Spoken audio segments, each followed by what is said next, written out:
Okay, hello and welcome to a new episode of the Media Freedom Rapid Response webinar. Thank you everyone for joining. The Media Freedom Rapid Response is a consortium of media freedom organizations that focuses on tracking, monitoring, and reacting to violations of press freedom in the EU and EU candidate countries. The project is co-financed by the European Commission. My name is Kara Reka. I'm monitoring officer at the European Centre for Press and Media Freedom, and I have the pleasure of moderating the session today, which is on the topic of freedom of information, or also known as access to information. For that, I am joined by three esteemed guests and media freedom experts, who I will introduce very shortly when we take a closer look at the state of freedom of information in Malta, Hungary, and Ukraine. First, I want to talk a bit about what freedom of information is and why this right is so important in the context of media freedom. We explored this question as MFR in a report on the state of freedom of information in Europe, which was published at the end of September. All of our speakers have contributed greatly to the publication, so if you're interested in more details after this webinar, please check it out. Also at this point, if you have any questions, please drop them into the chat and hopefully we have some time to answer them after our main session. So what do we mean by freedom of information? Is essentially the right to access government information in the form of documents, data, and so forth. At the basis of this right is, of course, the assumption that citizens have the right to know what their elected governments are doing, but also in the ideal case that governments have a duty to actively report on their activities and make information publicly available. When we ask this question, the state of freedom of information in Europe, it becomes very clear that it's complex, especially because there's no overarching European legislation that regulates access to information. Every single or like at least most European countries have some sort of law in place that ensures the right of information, but they vary greatly in quality, and some are much better and ensure more rights than others. In the report, we found that even though there are laws in place in theory to ensure access to information, in practice, journalists are repeatedly denied access, and they're either ignored by authorities, requests are rejected, or in the worst case, journalists are drawn into lengthy legal proceedings for opposing their freedom of information requests. I can maybe give an example that I received in conversation with Frag den Staat. Frag den Staat is a German organization that operates the largest and most used platform facilitating FOI requests in Germany. They also contributed to the report, but can't be here today. But in their work, posing thousands of information requests each year, what they notice is they frequently receive skepticism from the side of authorities. They sometimes have to pay costs of over 500 euros, which is also an additional barrier to posing information requests. And then in some cases, authorities sort of resort back to very old bureaucratic practices. When we had the conversation back in September, I was told that in response to an FOI request, Frag den Staat was sent several kilos worth of boxes with documents they now have to sift through to get single information they requested. So why is this a problem? Well, as MFR, of course, we focus on the importance of this right for journalists and media workers. Freedom of information enables journalists to fulfill some of their most important roles. Of course, on the one hand, journalists keep governments accountable. They unveil misconduct such as corruption, but they also act as a key between governments and citizens and ensure the flow of information. And they can do this best, of course, if information is freely available. So I hope this gives you a bit of an idea why freedom of information is so important as a right in the media freedom world, but also how much potential there lies on advocating for this right and making use of it for journalists, but also citizens. But for now, I want to turn to our guests and dive deeper in the situation of individual countries to understand the varying challenges journalists face across Europe when trying to exercise their right to information. So without further ado, I'm joined by Michaela Piercamilleri, who is a researcher and advocacy officer at the Daphne Caruana Galizia Foundation based in Malta.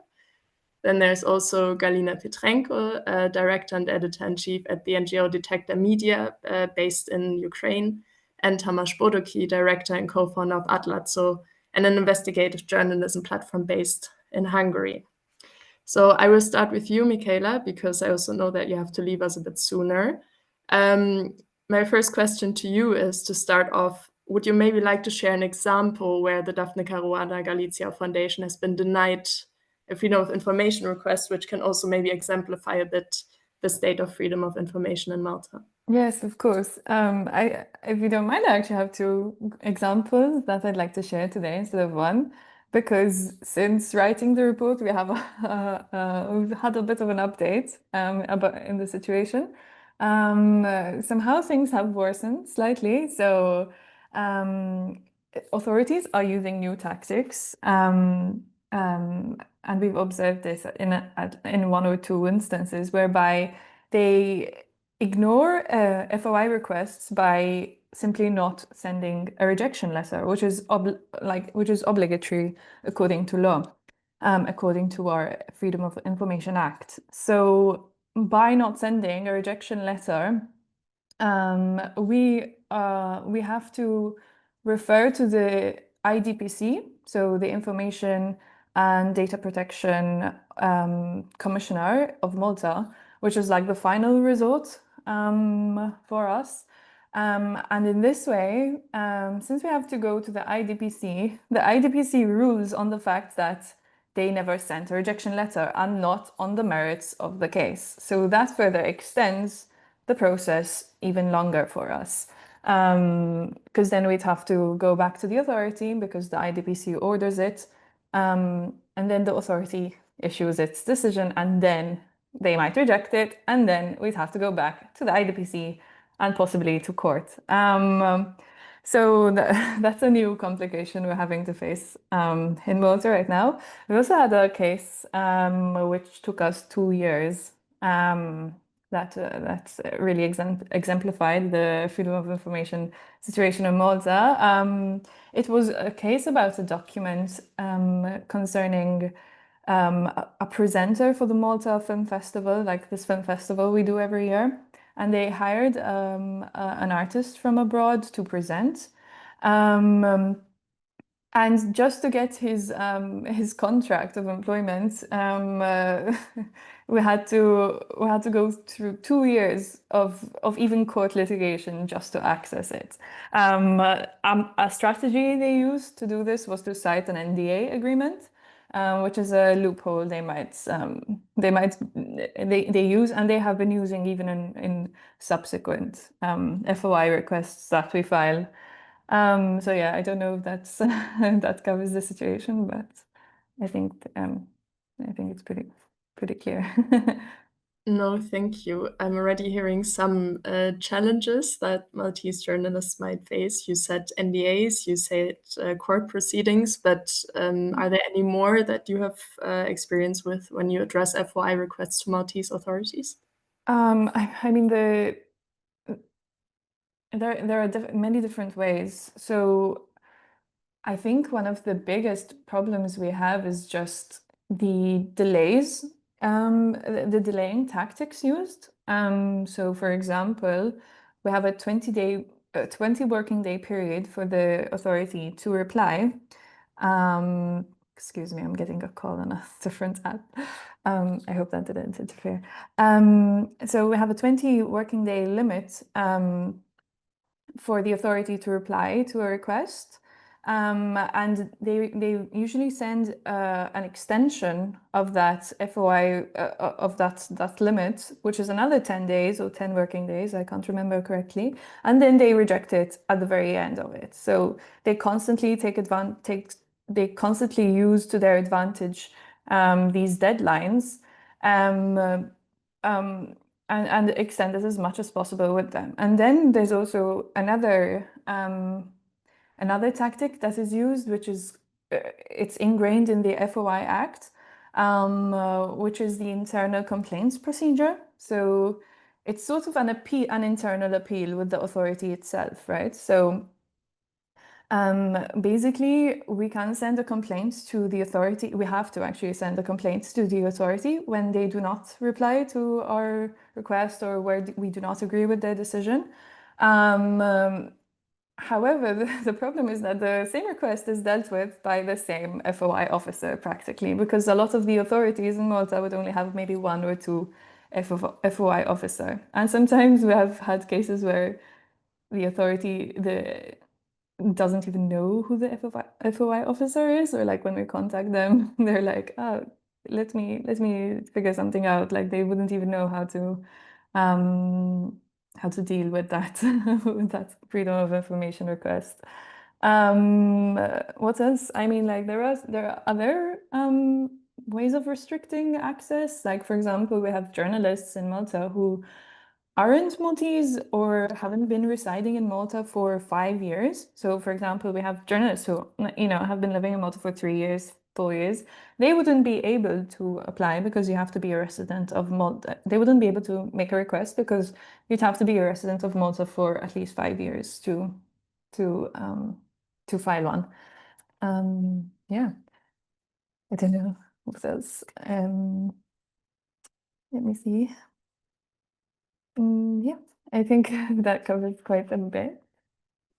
No, thank you. And Mm, something that really struck me during our conversation on the freedom of information situation in Malta was also that the Maltese FOI Act, sort of in your assessment, was giving a lot of opportunity to circumvent the right mhm, of freedom of information. You already said very long delays. You also just said the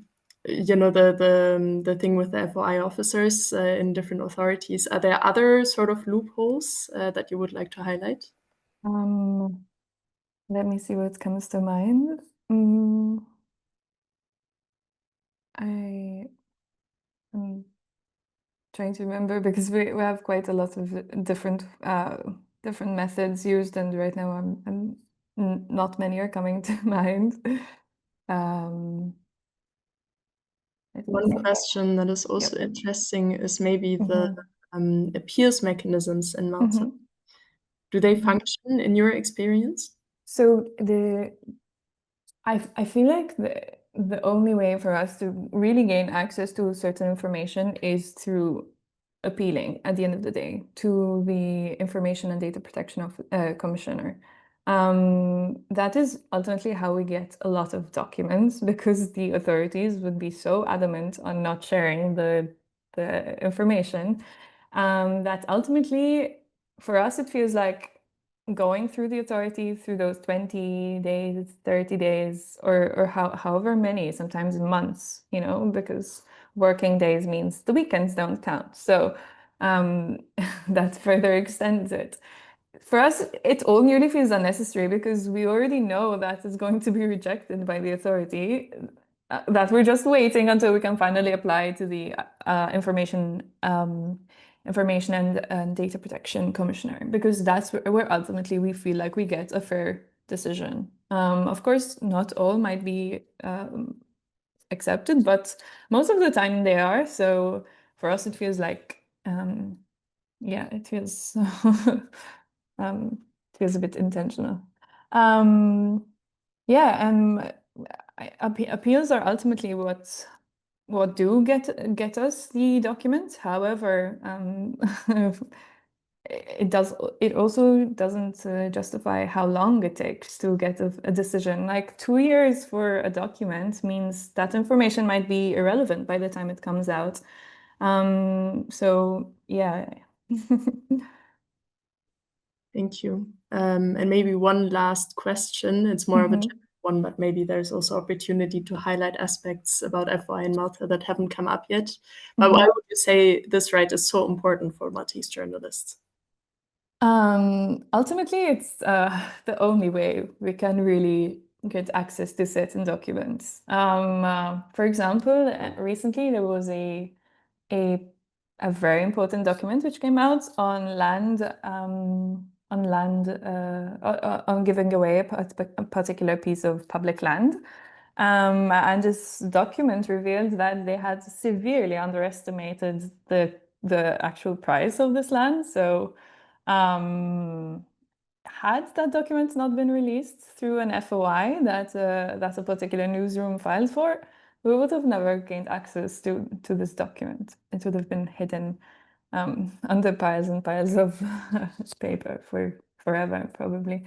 So yes, as a result, we can actually, there are civil society organizations that can actually take action against the government and the entities that did this. So this is sometimes the only way we can.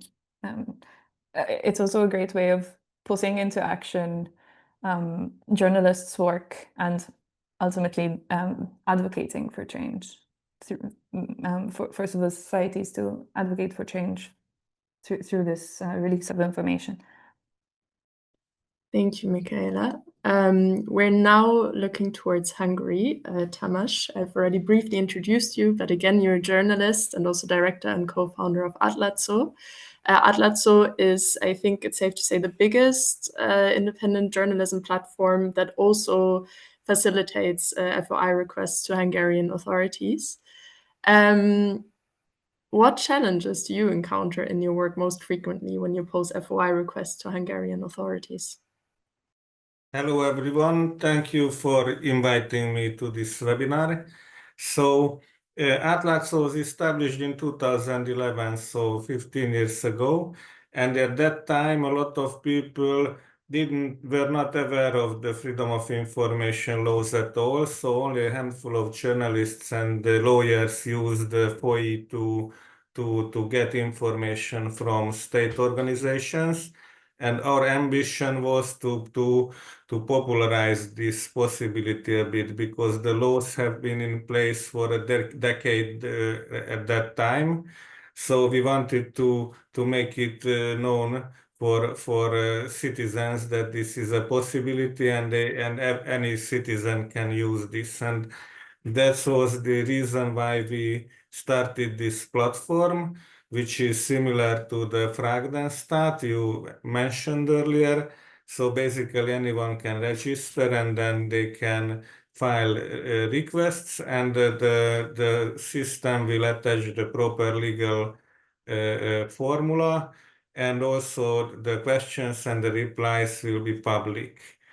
So obviously this created a lot of problems. First of all, that the state was not so happy that the number of freedom of information requests went up, and more and more people started to file these requests.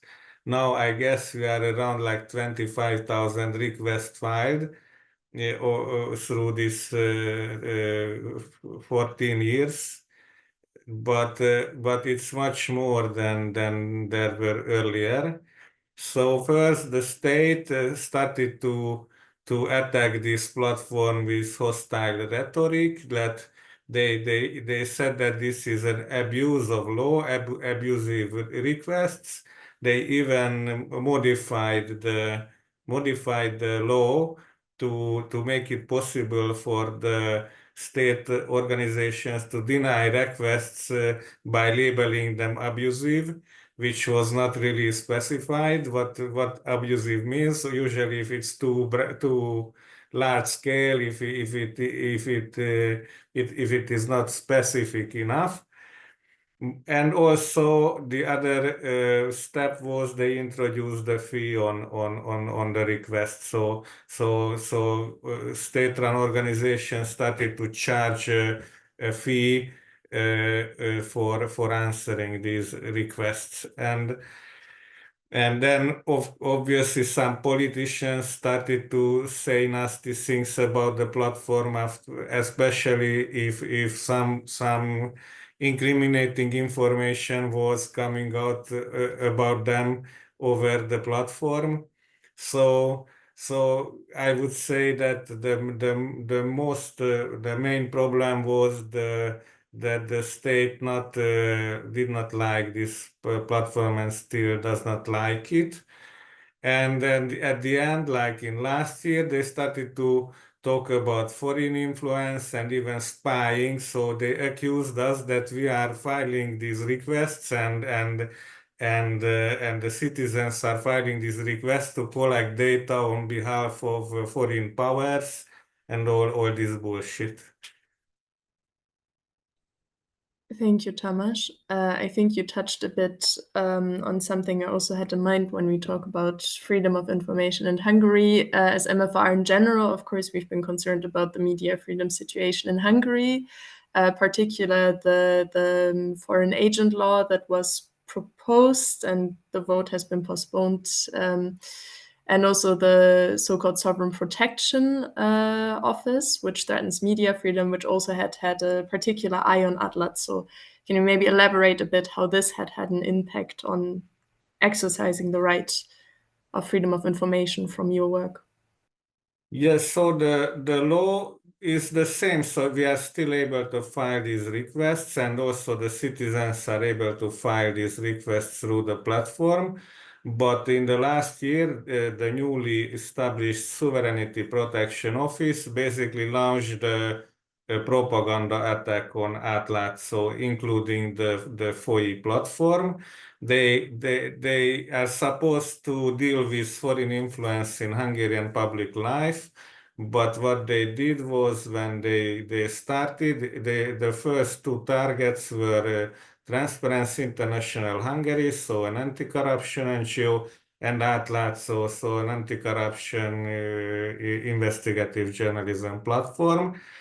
And they started they compiled a report which is full of crazy lies, like that we are working on behalf of foreign powers, and we are constructing disinformation campaigns, and we are involved in intelligence gathering uh, uh, activities, and they cite the FOI platform as one of the means of basically spying on Hungary, that this is used to get data from state-run organizations. And what happened was that some of the state-run organizations and politicians and even municipalities, like local mayors, started to use these arguments not to answer the request. So they said, "Oh, we know this is a foreign operation. We don't give data to these people." So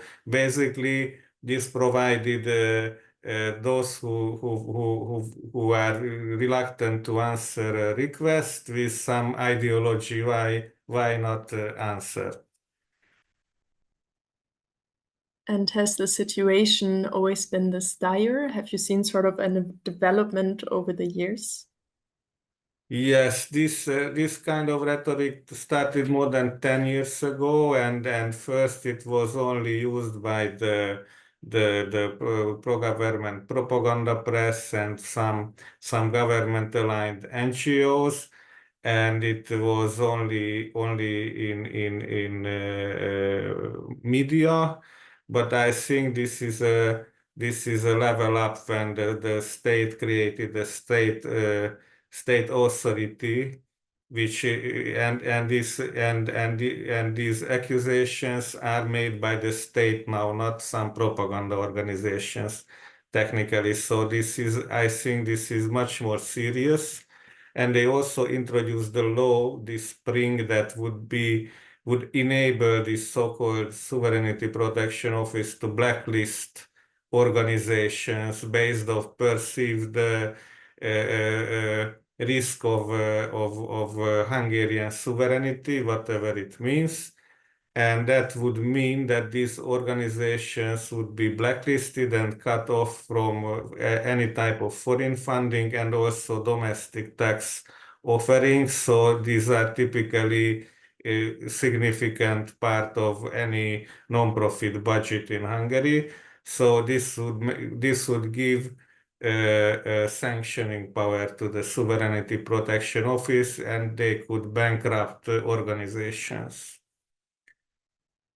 And this is not only detrimental towards Atlas, so it's very detrimental to most independent media organizations. Yes, exactly. This is not at all, it's not about us. We are like the test guinea pig for this kind of repression, but most of the independent media and most of independent NGOs in Hungary could be targeted with the same law. Looking a bit towards the future, maybe there's elections coming up in Hungary in spring. What are your hopes and fears also when we look at sort of the right to information in Hungary? Well, I hope that this law will not, it was postponed in the spring, and I hope that it will not be accepted until the elections because it caused some kind of a scandal and people get upset about this law. So I hope that until the elections they will not vote this new law into existence. But I'm pretty sure that in case the Fidesz party wins this next elections, then they will introduce this law very soon after the elections. So it's only postponed, it's not forgotten. And obviously, if they lose the elections, I'm hoping that whoever wins the elections will change the course on this and will respect the freedom of information laws and this type of activities. Thank you, Tamás. We will keep an eye on it also as MFR. I maybe want to ask you one last question, which sort of puts a focus on why FOI is so important. Is there an investigation you would like to highlight that the journalists at Atlatsu could bring to light because of freedom of information, because the law is under threat, but somehow it still seems to function every now and then? Yeah, especially because of the courts are still using this law, and in case we get our requests are denied, we are able to go to the courts, and we do this in like 8-10 times a year. We go to the courts and try to get the information there, and this is pretty successful. I think the latest highlight was, I think this is also included in this report, that the Hungarian state or state organization was buying a big old newspaper, Nemzeti Sport, National Sport. It's a sports daily paper, heavily. It's not profitable, but it loses a lot of money. So the owner did not want to keep it up. So the state decides to buy it and operate it as a state-owned newspaper, but they did not disclose the price, how much they paid for the publisher for this newspaper. And we filed a request. It was denied, and then we went to court and we won the case. And they had to disclose that it cost a pretty big sum for the Hungarian taxpayers to buy a newspaper, which will generate further losses going forward. Thank you, Tamás, for giving Thank us you. this insight into the situation of freedom of information in Hungary. Lastly, we're looking to Ukraine. As an expert, we have Galina Petrenko here, director of the NGO and media platform Detector Media. Hello, Galina. Thank you for joining us. In Ukraine, we obviously have a very unique situation for media freedom because we cannot look at Ukraine and ignore the context of Russian aggression and the full-scale invasion. If we look at the right to freedom of information, how in Ukraine, how do you feel like this context has had an impact on it? This freedom of information system and challenges, they are being shaped by the constant process which shapes many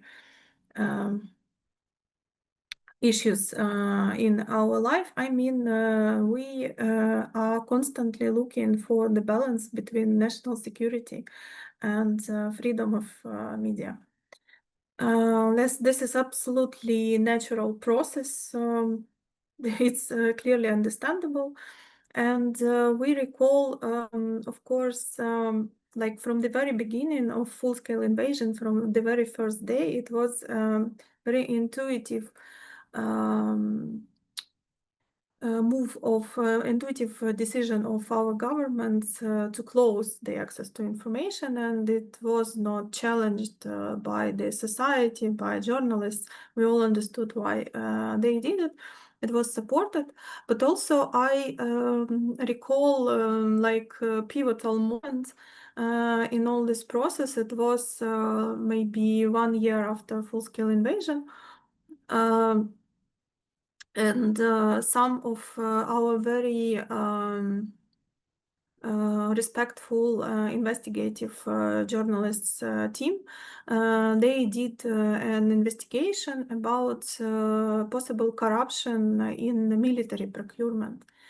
And it was a discussion, professional discussion, during one of the biggest getting together of journalism community, big conference.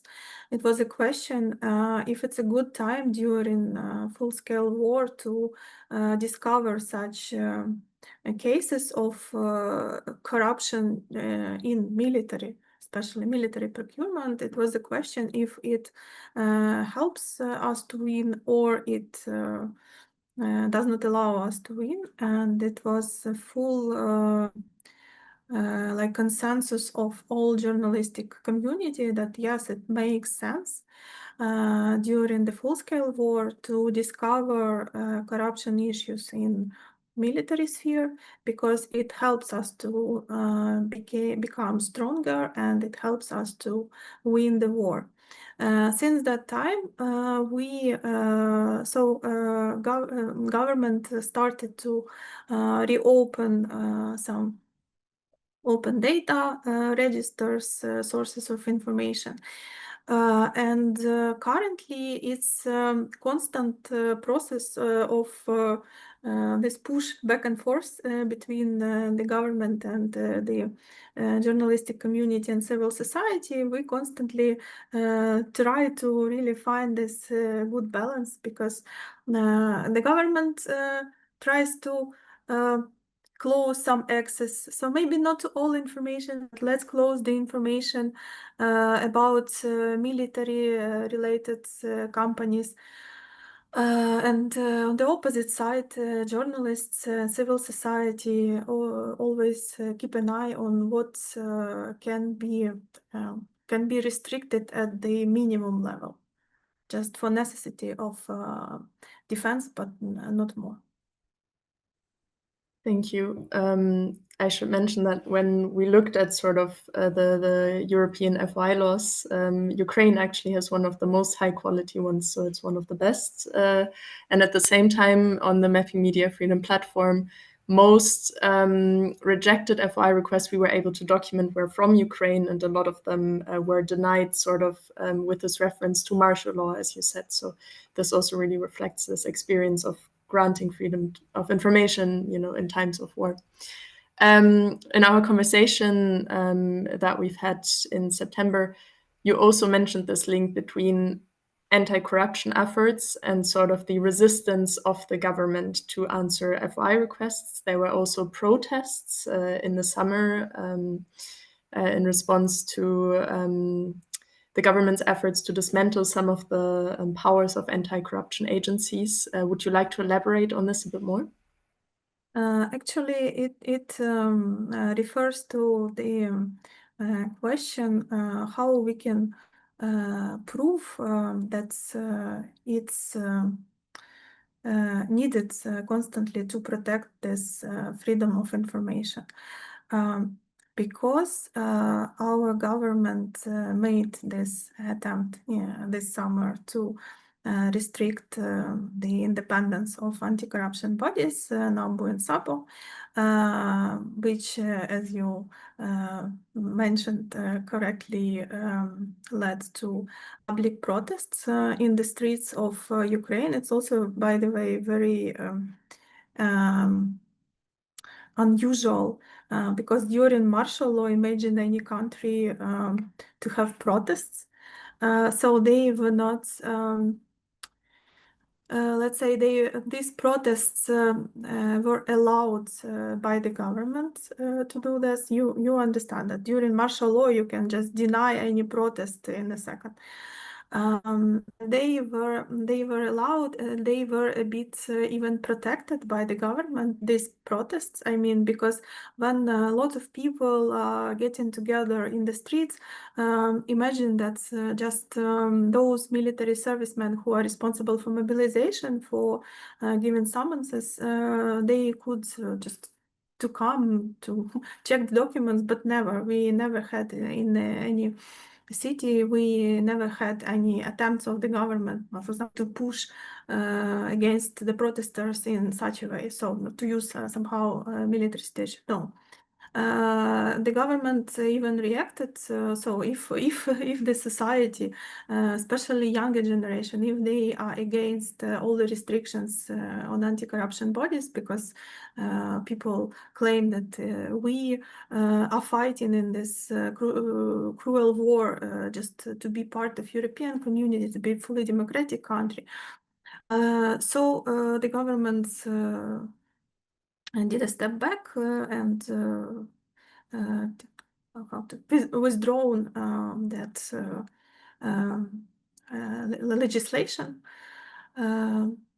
So this is also I would also name it as a good example of this tensions in society, and this ability to come to some common ground again between all the needs need of national security and the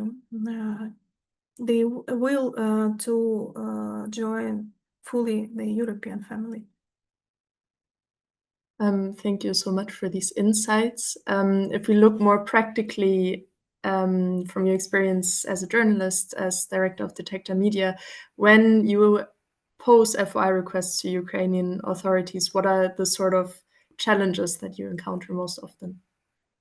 Actually, the biggest challenge is that authority bodies they may respond formally. So they follow the deadlines definitely, because it's they are defined by the legislation, but they can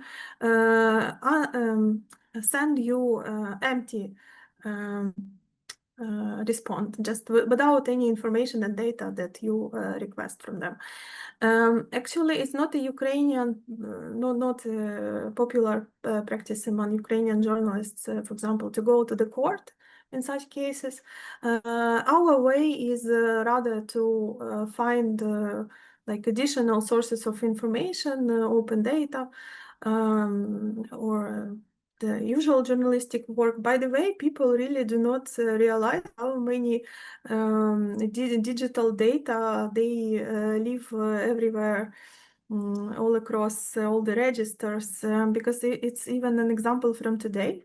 I was asked by one of my colleagues about one of the media outlets in Ukraine. He said that for some reason he suspects due to the content of this media outlet, it's not big, it's just smaller one. Just based on the content, he supposed that maybe this media can have some connection with the government somehow. And he asked what I think about, what I know about this media. I didn't know, but I checked like in 5 minutes.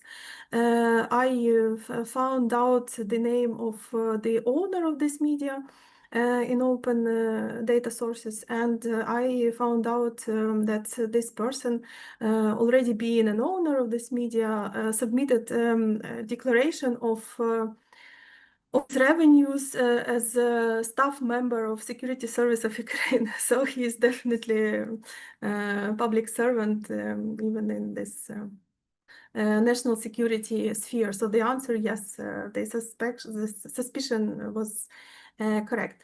So this is a clear way, and that's why we are standing for openness of of registers. By the way, it was one of the important questions that those who are staff members of security institutions, authority bodies, they said that probably their declarations have not to be in open access for everyone, just because of national security, and it also makes sense. But again, it's some sort of compromise in our society. But this person, he is not in a high position, he is just regular staff member. Thank you. This ties into the next question, which I've also asked the other speakers. Do you want to highlight an investigation Detector Media could do because of freedom of information?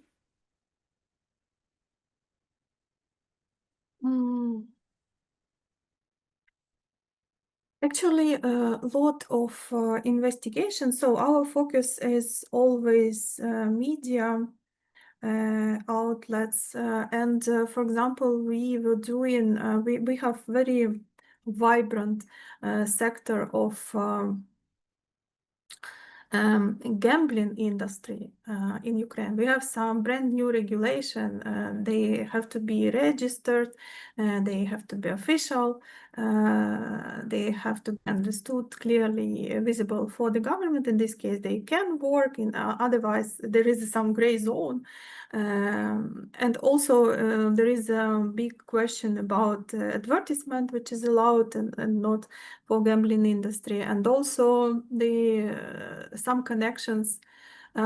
Let's say, I'll give you an example without names.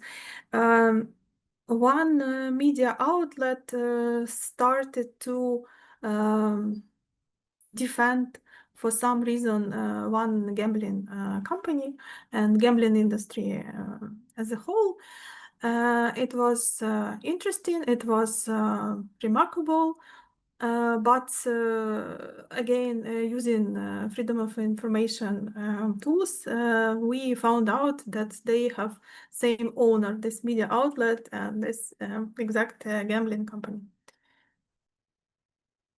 But many examples we have.